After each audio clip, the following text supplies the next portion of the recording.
बेटा ये कैंची तोड़ने का काम करती है इसलिए नीचे रखी जाती है, सुई जोड़ने का काम करती है इसलिए ऊपर रखी जाती है। तो समाज हमेशा उन्हें ऊपर रखता है जो जोड़ने का काम करते हैं। और मुझे लगता है कि वर्षों से 7 वर्षों से कितनी कन्याओं का यहाँ से विवाह हो चुका है और पूज्य महाराज जी के द्वारा कितनी बेटियों का घर बसाया जा चुका है।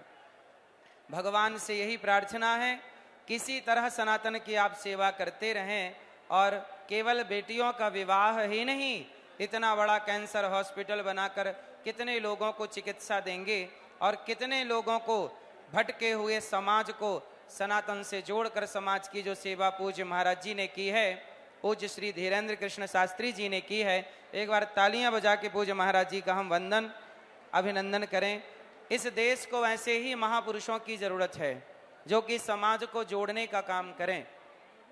अभी यात्रा हुई थी, उस यात्रा में लाखों हिंदू, करोड़ों लोग, जो आ सके वो आए, जो नहीं आ सके वो देखते टीवी पर ही जुड़े और सबने एक स्वर में कहा कि हम पूरा देश, पूरा सनातन एक हैं।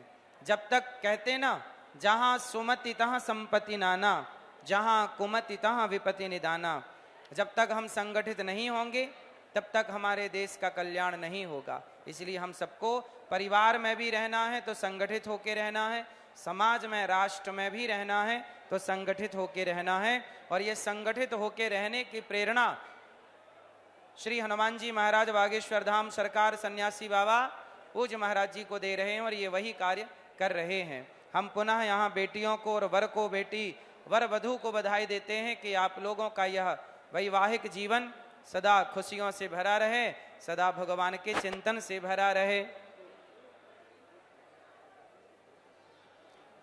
तो आप लोग जो बेटियों का विवाह हो रहा, तो जितने भी दुल्हा यहाँ हैं, आप हमारी इन बहनों को परेशान तो नहीं करोगे विवाह के बाद? पक्का वादा करो, सही? मतलब विवाह के बाद ध्यान रखना, महाराज जी की बेटियां हैं ये, हमारी बहनें हो गई सारी, ठीक है?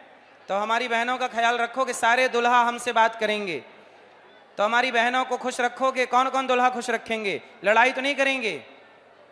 पीछे वाले दुल्हा हाथ नहीं उठा रहे हैं, कंजूसी ना करो प्रभु। अच्छा ये बताओ, हमारी बहन आपको कुछ कह दे, डांट दे, कुछ बोल दे, तो आप क्या करोगे? डांटोगे उसे? नहीं। पत्नी कुछ कहती है तो बोलने का नहीं, सुन लेने का, ठीक है? जवाब देना नहीं चाहिए, सही है ना? और बहन आप भी कुछ मत बोलना, पति कुछ कह दें तो आप भी जवाब मत देना। रिश्ते कब चलते हैं? बोलने से कि चुप रहने से? मौन रहो तो ही अच्छा है ना? इसलिए कहता हूं जहां बिगड़ने की संभावना हो वहां मौन हो जाना चाहिए, ठीक है? यदि आपके चुप रहने से आपके रिश्ते बनते हैं तो चुप रह के रिश्ते बना लेने चाहिए। समझदारी ये है कि नहीं? तो कौन कौन समझदारी का परिचय देगा? हाँ, और विवाह तो हो गया, लेकिन अब आपको एक काम और करना है। रोज 1 माला 2 माला भगवान के नाम की जपना है। जपोगे कि नहीं? क्यों जपना है? मीरा जी कहती है ना, पायो जी मैंने राम रतन धन पायो। हमारा जितना भी कमाया हुआ धन है, जब हम मरते हैं ना तो हमारे शरीर से कपड़े भी उतार लिए जाते हैं, लेकिन जो राम नाम के धन है वो हमारे संग जाता है। एक बार क्या हुआ कि एक व्यक्ति मर गया, वो शमशान गया, लोग उसे शमशान ले गए, चिता पे रखा, जला दिया। वो जल रहा था, चिता जल रही थी, तभी उसकी अंतरात्मा को लगा कि किसी ने मेरा हाथ पकड़ लिया। उसने पलटकर देखा कि हाथ पकड़ने वाला कौन है। पलटकर देखा तो भगवान थे। तो भगवान को देख के वो व्यक्ति रोने लगा। भगवान बोले, अब क्यों रो रहा है? अब तो मैं आ गया। तब उस व्यक्ति ने कहा, प्रभु जिस परिवार को सारी जिंदगी याद करता रहा, जिस परिवार के लिए जीता रहा, कमाता रहा, वो शमशान में छोड़ने के लिए आए हैं, और जिस परमात्मा को कभी 2 पल याद भी ना किया, आज वो मुझे लेने के लिए आए हैं।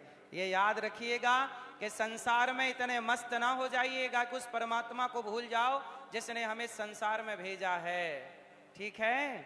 इसलिए कहता हूं, भजन करो मस्त जवानी में, बुढ़ापा किसने देखा है।